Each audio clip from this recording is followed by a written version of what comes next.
نحمده ونصلي ونسلم على رسوله الكريم اما بعد فاعوذ بالله من الشيطان الرجيم بسم الله الرحمن الرحيم رب اشرح لي صدري ويسر لي امري واحلل عقدة من لساني يفقهوا قولي صدق الله مولانا العظيم محبت سے باواز بلند درود شریف پڑھیے اللہم صلی علی سیدنا و مولانا محمد معدن الجود والکرم وآلہ وصحبہ وبارک وسلم صلاة و سلام علیک یا سیدی یا رسول اللہ۔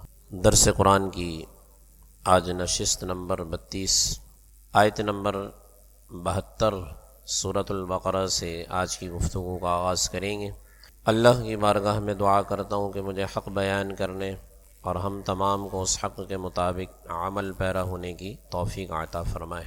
پچھلی نشست میں سورۃ البقرہ کی اس عظیم واقعے کا میں نے ذکر کیا تھا کہ جس میں اللہ تعالی نے بنی اسرائیل کو گائے کا حکم دیا کہ اس کو ذبح کیا جائے، اور اس کا پس منظر بھی میں نے آپ کے سامنے بیان کیا تھا کہ عامل نامی شخص کا قتل ہوا، جس کا قتل اسی کے بھتیجے نے کیا، اور پھر حضرت موسیٰ علیہ السلام کے پاس آ کر واویلا کرنے لگا کہ آپ اس کے قاتل کو ڈھونڈیے۔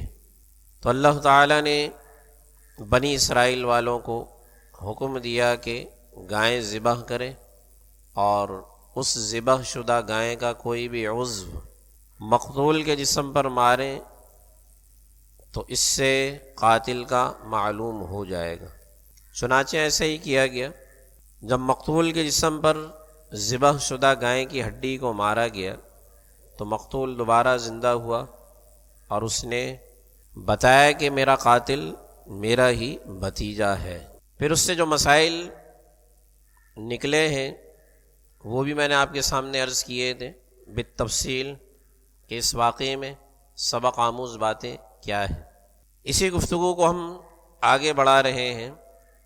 اگلی آیات میں بھی اللہ تعالی نے اسی واقعے کو بیان کیا۔ ارشاد فرمایا کہ وَإِذْ قَتَلْتُمْ نَفْسًا فَادَّارَأْتُمْ فِيهَا، اور یاد کرو کہ جب تم نے ایک شخص کو قتل کیا تھا، پھر تم ایک دوسرے کو اس قتل میں ملوث کرنے لگے۔ وَاللَّهُ مُخْرِجٌ مَّا كُنتُمْ تَكْتُمُونَ، کہ اللہ اس بات کو ظاہر فرما دیتا ہے کہ جس کو تم اپنے دلوں میں چھپاتے ہو۔ اب یہاں یہ تعارض پیدا ہو رہا ہے کہ قاتل تو ایک شخص تھا، لیکن اللہ تعالیٰ پوری قوم سے یہ کیوں فرما رہا ہے کہ تم لوگوں نے قتل کیا اور تم لوگ قاتل کو چھپا رہے؟ تو یہ عام قاعدہ کلیہ ہے کہ کسی ایک شخص کے کام کو بعض دفعہ پوری قوم کی جانب نسبت دے دی جاتی ہے۔ چونکہ بنی اسرائیل والوں کو اگرچہ معلوم نہیں تھا کہ یہ جو دعویٰ کر رہا ہے اپنے وارث کے قاتل کو تلاش کرنے کا، تو ان لوگوں کو یہ بات معلوم نہیں تھی کہ اصل میں قاتل یہی ہے، لیکن اس کے دعوے پر وہ سب لوگ اس کا ساتھ دے رہے تھے۔ بڑھ چڑھ کر حضرت موسیٰ علیہ السلام کے پاس آ کر بول رہے تھے کہ اے موسیٰ، آپ اللہ سے دعا کریں کہ وہ اس کے قاتل کو ہمارے لیے بیان کرے۔ تو پھر اللہ تعالیٰ کی بارگاہ میں جب دعا کی گئی، جب اس مسئلے کو پیش کیا گیا، تو اللہ نے فرمایا کہ گائے کو ذبح کرو۔ پھر جب گائے کا ذبح کرنے کا حکم آیا تو پھر اس میں بار بار سوال کر کے خود اپنے لیے مشکلات بنی اسرائیل والوں نے کھڑی کی۔ پہلے تو پوچھا کہ وہ گائے کیسی ہو، تو اللہ نے بتایا کہ وہ فارغ ہو، یعنی نہ کھیتی کرتی ہے نہ کوئی اور مشقت کا کام کرتی ہو۔ پھر پوچھنے لگے اس کا رنگ کیسا ہے۔ تو اب یہ بار بار سوال کر کے اس مسئلے کو، اس حکم کو انہوں نے خود اپنے لیے مشکل بنایا۔ تو اللہ فرماتا ہے کہ جس چیز کو تم چھپا رہے تھے اللہ نے اس کو ظاہر کر دیا۔ وہ قاتل کو چھپا رہے تھے تو اللہ نے قاتل کو ظاہر کر دیا۔ قاتل کون ہے؟ فرمایا کہ فَقُلْنَا اضْرِبُوهُ بِبَعْضِهَا، سو ہم نے اس گائے کے ایک ٹکڑے کو، ہم نے فرمایا کہ اس گائے کے ایک ٹکڑے کو اس مقتول پر مارو۔ كَذَلِكَ يُحْيِي اللَّهُ الْمَوْتَىٰ وَيُرِيكُمْ آيَاتِهِ لَعَلَّكُمْ تَعْقِلُونَ۔ اب یہ آیت کا ٹکڑا جو ہے یہ بڑا سمجھنے والا ہے۔ اگر آپ لوگوں کو یاد ہو، پچھلی آیات میں 2-3 غالباً نشستوں پہلے جب حضرت موسیٰ علیہ الصلاۃ والسلام کے ساتھ 70 وہ افراد کے جو بنی اسرائیل کے انتہائی متقین لوگ تھے، جب حضرت موسیٰ علیہ السلام تورات کے لیے گئے تھے، تورات کے حصول کے لیے، تو پیچھے آپ کی قوم والوں نے گائے کو، بچھڑے کو معبود بنا لیا تھا نا۔ اس کی توبہ قبول کرنے کے لیے اللہ نے فرمایا تھا کہ ایک دوسرے کو قتل کرو، لیکن اس کے بعد حضرت موسیٰ علیہ الصلاۃ والسلام مزید اللہ کی بارگاہ میں معذرت کرنے کے لیے 70 افراد کو کوہ طور پر ساتھ لے کر گئے تھے، یقیناً یاد ہوگا آپ لوگوں کو۔ اور وہاں پر حضرت موسیٰ علیہ الصلاۃ والسلام نے جب اللہ سے کلام کیا تھا تو وہ سب کے سب سجدے میں گر گئے۔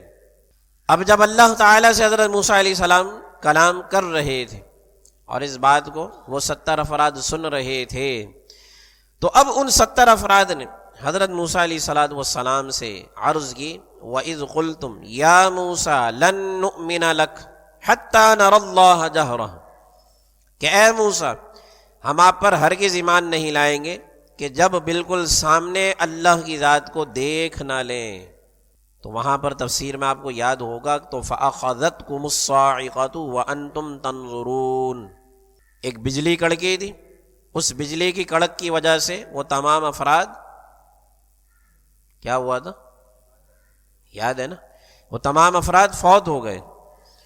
اب حضرت موسیٰ علیہ السلام نے اللہ کی بارگاہ میں دعا کی کہ یا اللہ اگر میں اس معاملے کو اپنی قوم کے سامنے جا کر بیان کروں گا کہ ایسا ایسا ہوا، تو میری قوم والے تو میری تکذیب کریں گے، میرا اعتماد کس طرح کریں گے؟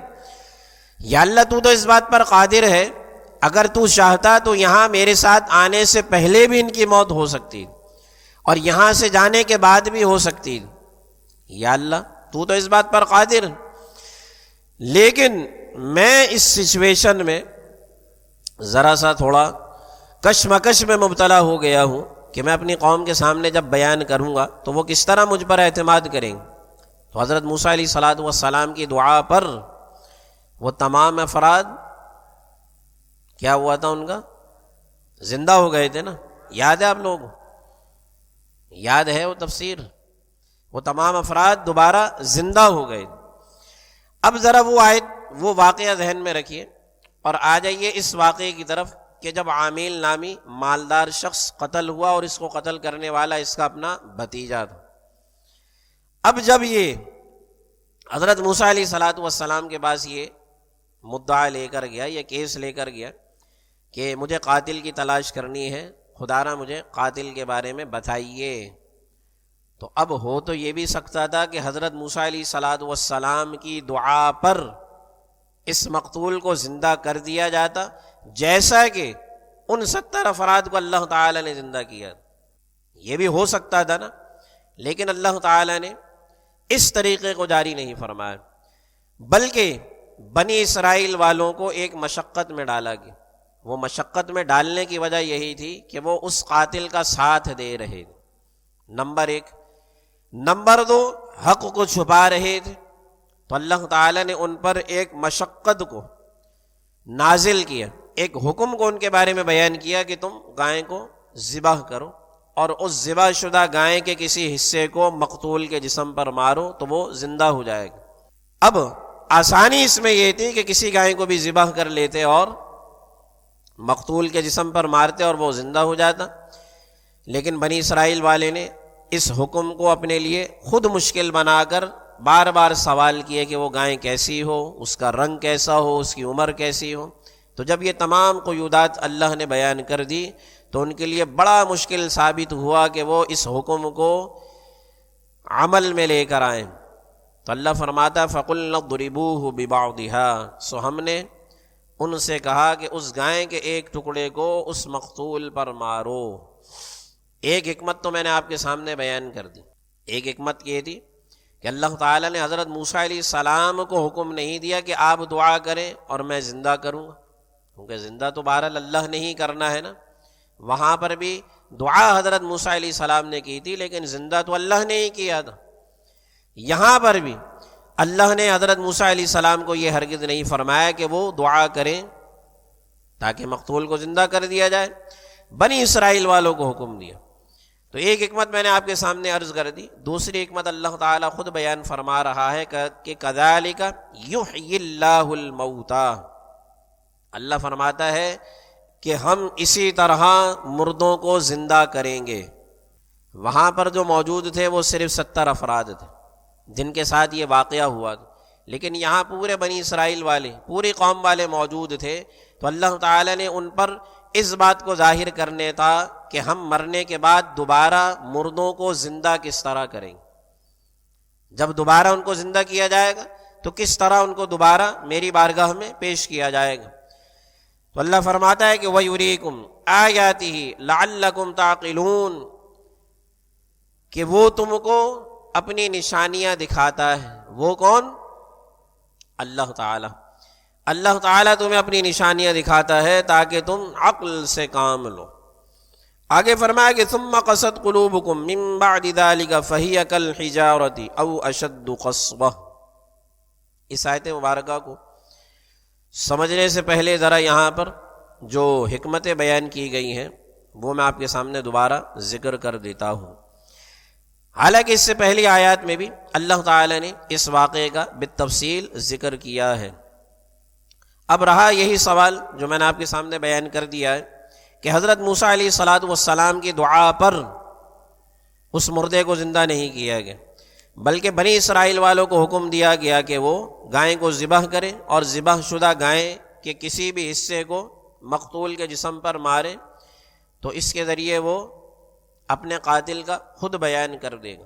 ایک حکمت یہ، دوسری حکمت اس میں یہ بھی تھی کہ اس بیوہ عورت اور خاص طور پر اس صالح بیٹے کا فائدہ مقصود تھا اللہ کی بارگاہ میں، جس کا بیان میں نے آپ کو پچھلی نشست میں کیا تھا کہ وہ بیٹا کتنا صالح تھا۔ وہ ایک واقعہ میں نے آپ کے سامنے بیان کیا تھا، آپ لوگوں کو یقیناً یاد ہوگا کہ اس نے اپنے باپ کے ساتھ ایک نیکی کی تھی۔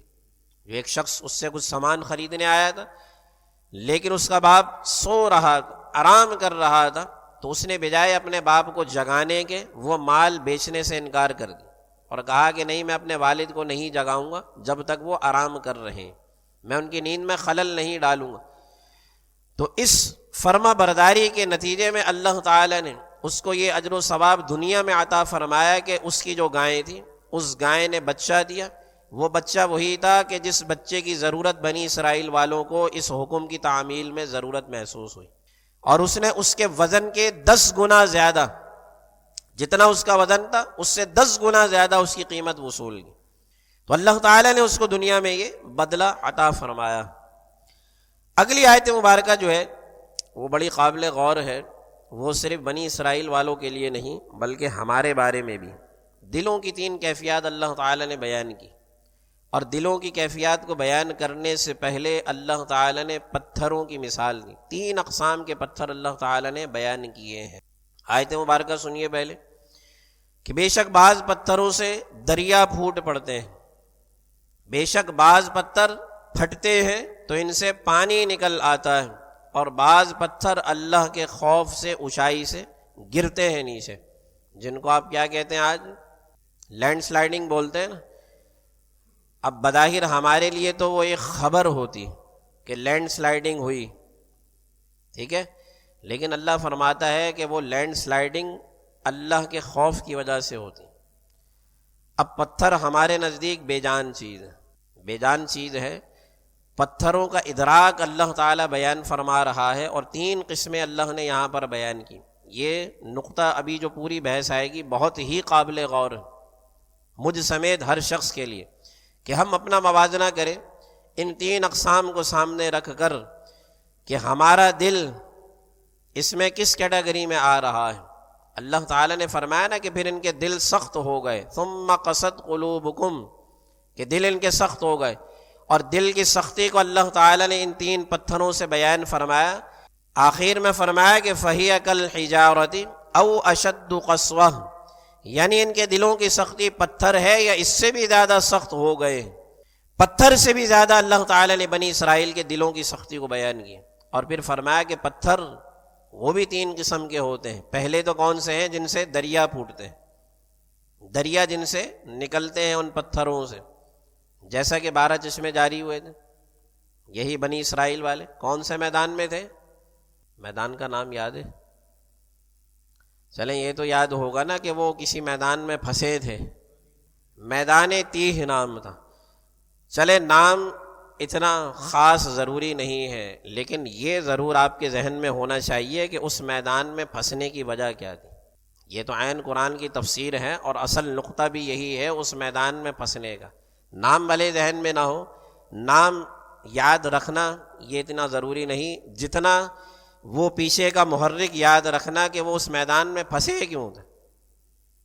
نہیں یاد، تھوڑا سا دلچسپی رکھیں گے تو انشاءاللہ یہ باتیں یاد رہیں گی۔ منوعاً یاد کرنے کی ضرورت نہیں ہوتی، بلکہ بس مفہوم ذہن میں ہونا چاہیے۔ وہ اس میدان میں اس لیے پھنسے تھے کہ قوم جبارین سے انہوں نے جہاد نہیں کیا، قوم عمالقہ جو کہاں آباد تھی؟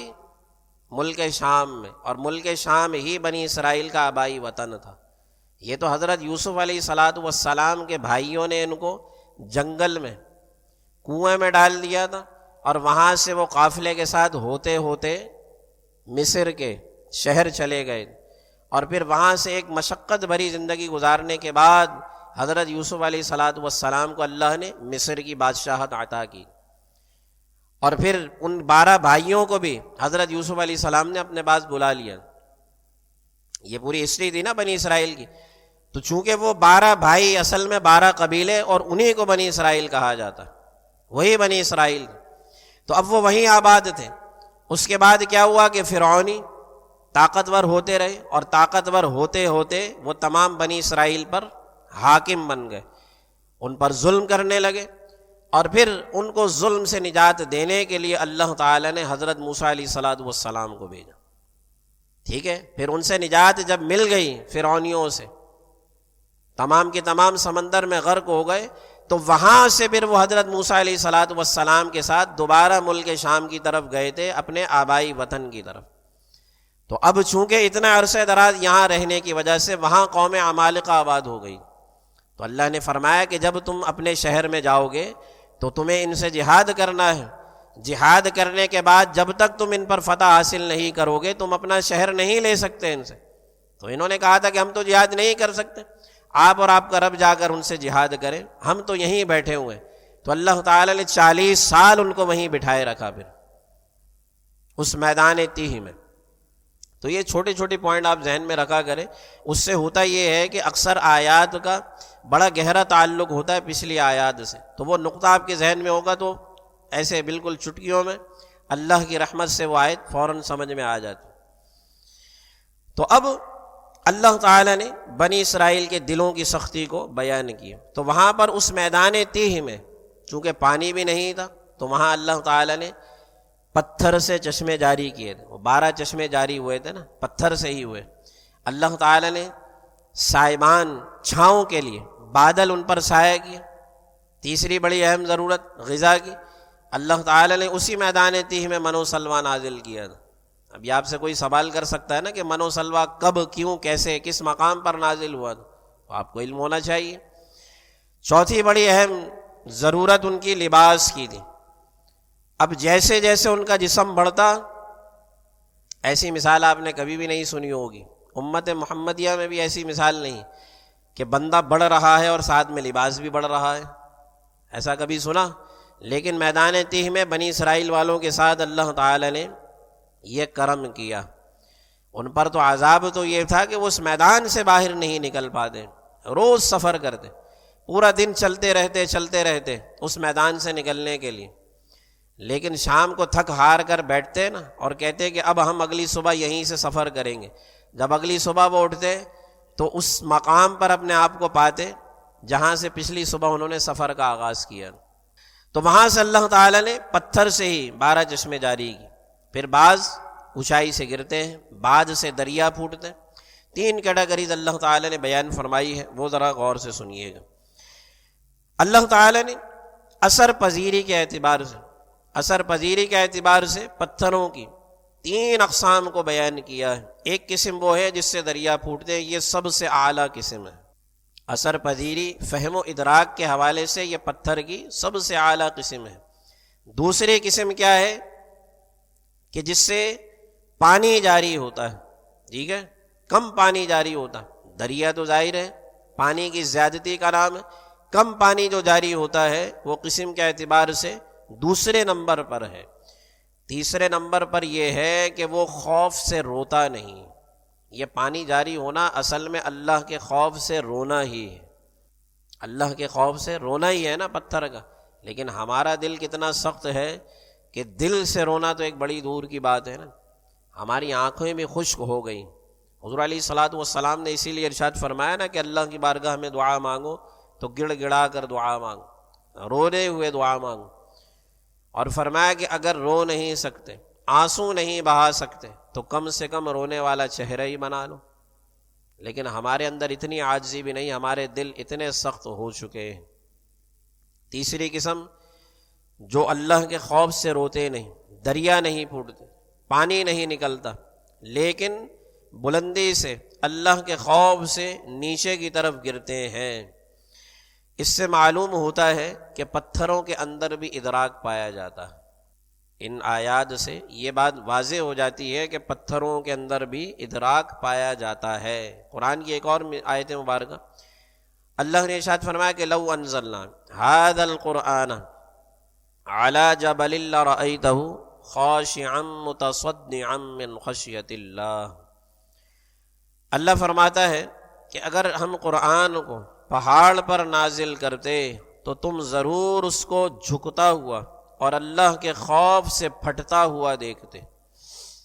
لیکن قرآن اللہ تعالی نے نبی مکرم صلی اللہ علیہ وآلہ وسلم کے قلب اطہر پر نازل فرمایا ہے، اور حضور کے وسیلے سے، حضور کی وساطت سے آپ کا امتی جو بھی قرآن کو یاد کرنا چاہے، اللہ تعالیٰ اس قرآن کے نور کو اس کے دل میں ڈال دیتا ہے۔ یہ صرف حضور علیہ الصلوۃ والسلام کی برکت ہے، حضور علیہ الصلوۃ والسلام کا وسیلہ ہے۔ آپ لوگوں میں سے کون کون میدان بدر کی زیارت کے لیے گیا؟ عمرے پر یا حج پر تو ماشاءاللہ بہت سارے لوگ گئے ہوں گے۔ میدان بدر بھی جا کر آپ نے زیارت کی وہاں کی؟ دیکھا میدان بدر میں؟ دیکھا ہے نا، وہاں پر وہ ریت کا پہاڑ دیکھا آپ نے؟ آپ سوچیں کہ اتنا بلند ترین پہاڑ ہے لیکن صرف ریت ہی ریت ہے۔ اب وہ ریت ہوئی کیسے؟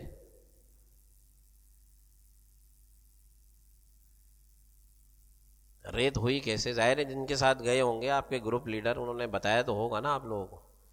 وہ ریت ہوئی اس وجہ سے تھی کہ بدر میں، غزوہ بدر جب ہوئی تو اللہ تعالیٰ نے 3000 فرشتے جب نازل فرمائے تو وہ جس پہاڑ پر نازل ہوئے تھے وہ پہاڑ ریزہ ریزہ ہو کر بالکل مٹی ہو گیا۔ اب وہاں پر دیکھتے ہیں نا، پہاڑ کی اونچائی بالکل اتنی ہی ہے جتنی آس پاس کے پہاڑوں کی، لیکن وہ صرف اور صرف ریت کا پہاڑ ہے، کیونکہ وہاں کے جو راستے ہیں وہاں ہوا سے ریت اڑ کر ادھر ادھر آ رہی ہوتی۔ تو اب اس سے پتہ کیا چلتا ہے کہ پتھروں کے اندر ادراک پایا جاتا ہے۔ ٹھیک ہے، ایک مثال میں نے آپ کے سامنے یہ عرض کر دی۔ اب نبی مکرم صلی اللہ علیہ وآلہ وسلم کی احادیث مبارکہ، آپ کی زندگی میں اس طرح کی بے شمار مثالیں موجود ہیں۔ وہ چند مثالیں میں آپ کے سامنے اختصار کے ساتھ ذکر کرتا ہوں۔ نبی مکرم صلی اللہ علیہ وآلہ وسلم کی ایک بڑی مشہور و معروف حدیث مبارکہ ہے۔ آپ فرماتے ہیں کہ احد پہاڑ ہم سے محبت کرتا ہے، ہم اس سے محبت کرتے ہیں۔ یہ ادراک کی مثال۔ اب ہم بظاہر تو اس کو صرف ایک محبت کے پہلو میں دیکھتے ہیں، لیکن اس حدیث مبارکہ میں پتھر کا جو ادراک کا خاصہ ہے وہ اس حدیث مبارکہ میں بیان کیا جا رہا ہے۔ حضور علیہ الصلوۃ والسلام نے یہ بھی ارشاد فرمایا کہ میں مکہ المکرمہ کے اس پتھر کو بھی جانتا ہوں، اس پتھر کو بھی جانتا ہوں کہ جب سے میں نے اعلان نبوت کیا تھا، میں جب بھی اس کے پاس سے گزرتا تو وہ کہتا السلام علیک یا رسول اللہ، وہ سلام کیا کرتا تھا حضور علیہ الصلوۃ والسلام۔ آپ فرماتے ہیں کہ میں آج تک اس پتھر کو پہچانتا ہوں۔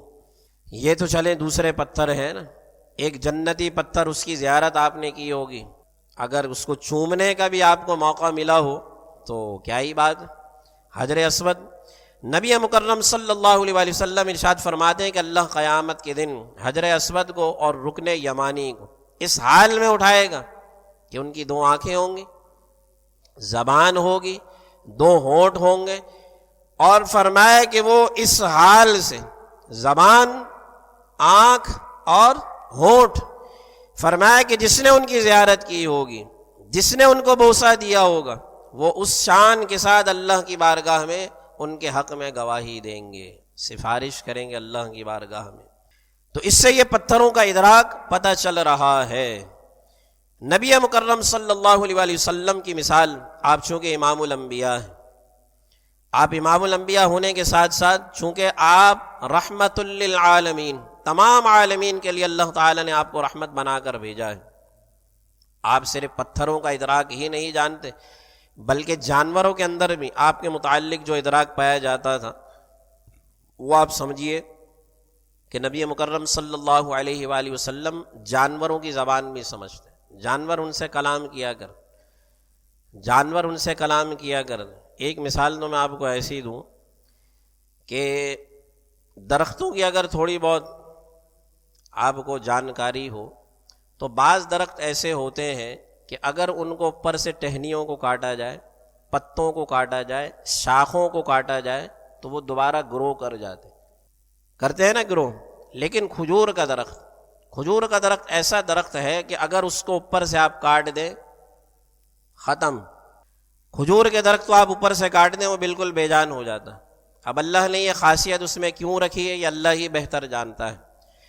اب کھجور کا وہ تنا جو حضور علیہ الصلوۃ والسلام کے لیے مسجد نبوی شریف میں تھا، اللہ اکبر، کہ یہ بے جان چیزیں بظاہر ہم تو محبت کا دعویٰ کرتے ہیں، ہماری محبت تو دراصل کچھ بھی نہیں، یہ وہ بے جان چیزیں، ان کے اندر کتنا ادراک پایا جا رہا ہے، ان کے اندر محبت کا کتنا جذبہ ہے کہ یہ اپنے نبی، یہ حضور علیہ الصلوۃ والسلام سے کس قدر محبت کرتے ہیں کہ حضور علیہ الصلوۃ والسلام کے لیے ممبر میں وہ ستون لگا ہوا تھا جس کا اوپر کا حصہ کٹا ہوا ہے، اور کھجور کی آپ ہسٹری اٹھا کر دیکھ لیجئے کہ اس تنے کو آپ اوپر سے کاٹ دیں بے جان ہو جاتا ہے، لیکن اس بے جان تنے میں کس قدر حضور علیہ الصلوۃ والسلام سے محبت تھی کہ حضور علیہ الصلوۃ والسلام اس سے ایسے ٹیک لگا لیا کرتے، کبھی اس پر ہاتھ رکھ لیا کرتے۔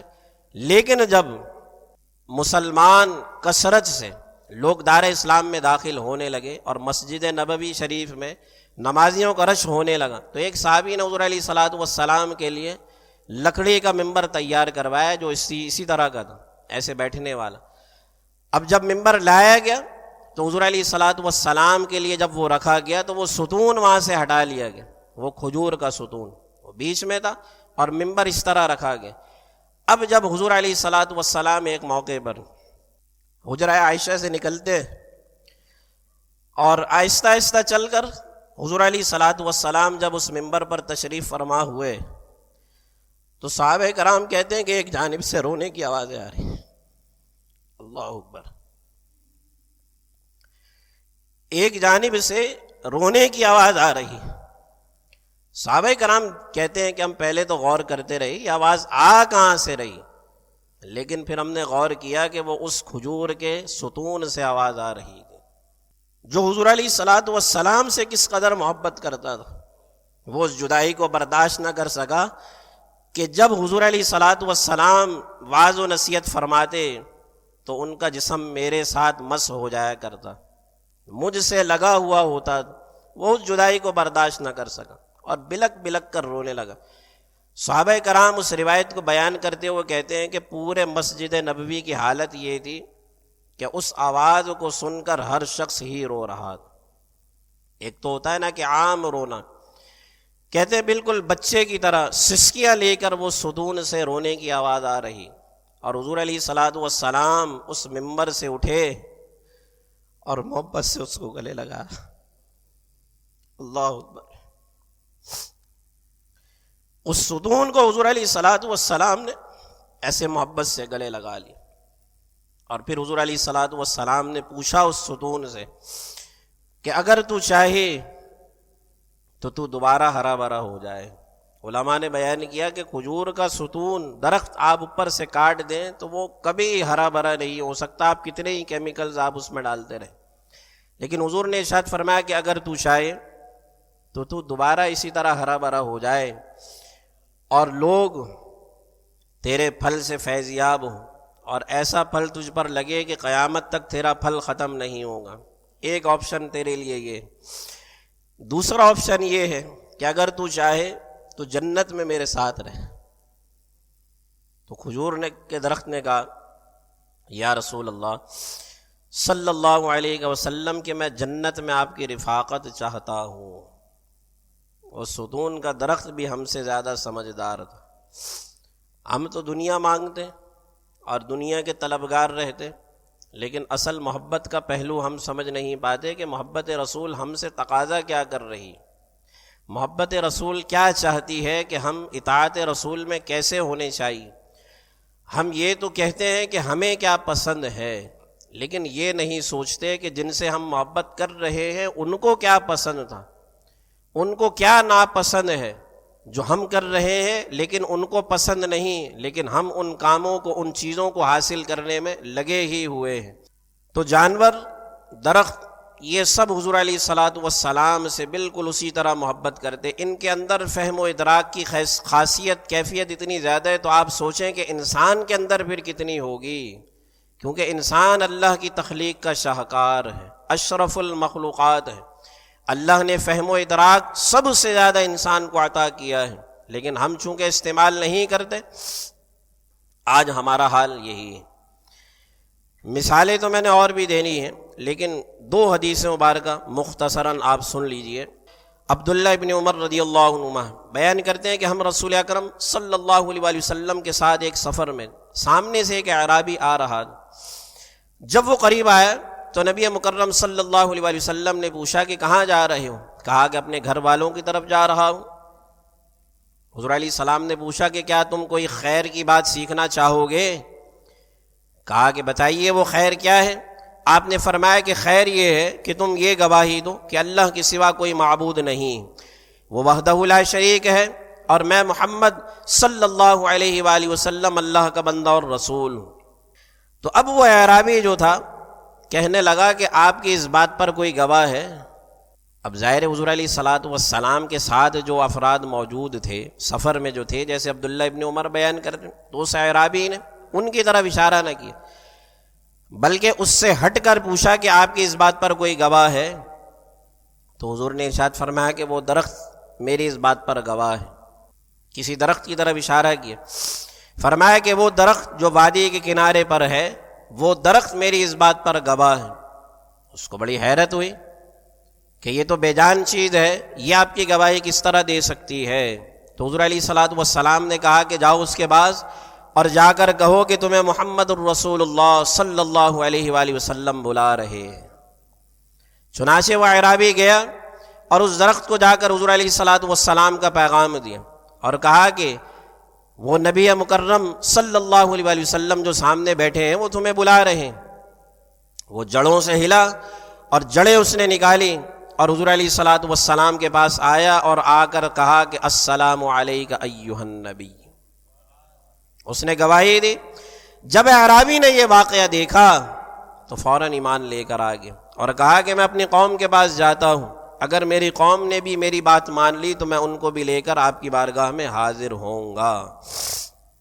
یہ درخت کی مثال، آخری ایک مثال سن لیجیے کہ ایک شخص حضور علیہ الصلاۃ والسلام کی خدمت میں آیا جس نے شکار کیا تھا۔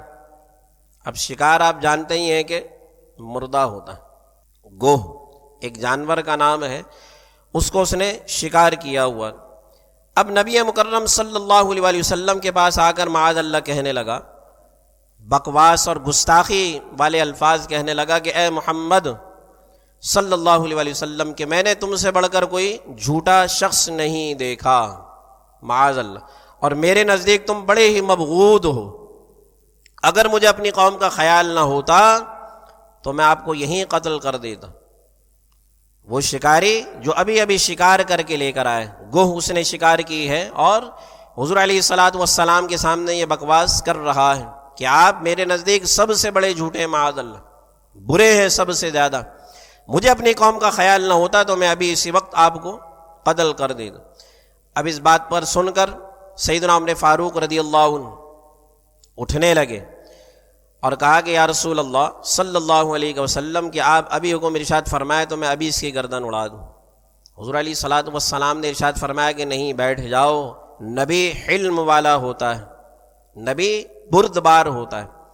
نبی کے سامنے کوئی ایسی بات کی جائے جو خلاف مزاج ہو تو نبی کے اندر اللہ نے یہ خاصیت رکھی ہوتی ہے کہ وہ اس کو برداشت کرتا ہے، حلم والا ہوتا ہے۔ تو حضور علیہ الصلوۃ والسلام نے برداشت کیا۔ ابو سہرابی نے کہا کہ اگر یہ گوہ، اس نے شکار کر کے حضور کے سامنے رکھی کہ اگر یہ گوہ آپ پر ایمان لے آئے تو لات اور عزیٰ کی قسم، بتوں کے جو نام ہیں، لات اور عزیٰ کی قسم میں بھی آپ پر ایمان لے آؤں۔ اس نے وہ گوہ نکال کر حضور کے سامنے پھینک دی۔ تو رسول اکرم صلی اللہ علیہ وسلم نے گوہ سے پوچھا کہ اے گوہ، میں کون ہوں؟ وہ شکار ہوئی بھی ہے۔ حضور علیہ الصلوۃ والسلام نے اس سے پوچھا کہ اے گوہ، میں کون ہوں؟ کتابوں میں موجود ہے کہ انتہائی فصیح عربی میں اس نے جواب دیا۔ جواب کیا دیا کہ اے رب العالمین کے رسول، لبیک میں حاضر ہوں، لبیک میں حاضر ہوں۔ رسول اکرم صلی اللہ علیہ وسلم نے فرمایا کہ بتاؤ تو صحیح کس کی عبادت کی جاتی؟ اس نے کہا کہ جس کا آسمان میں عرش ہے، زمین میں جس کی سلطنت ہے، سمندر جس کی سبیل ہے، جنت جس کی رحمت ہے، وہی اللہ وحدہ لا شریک ہے اور اسی کی عبادت کی جاتی ہے۔ یہ تو میں آپ کو اردو مفہوم بیان کر رہا ہوں، عربی عبارت انتہائی فصیح و بلیغ ہے اس کی، کہ جس کا آسمان میں عرش ہے، سمندر میں جس کی سبیل، ٹھیک ہے، جنت میں جس کی رحمت ہے، دوزخ میں جس کا عذاب ہے، اسی کی عبادت کی جاتی ہے۔ آپ نے فرمایا کہ اے گو، یہ تو بتاؤ کہ میں کون ہوں؟ کہا کہ آپ رب العالمین کے رسول ہیں اور خاتم النبیین ہیں۔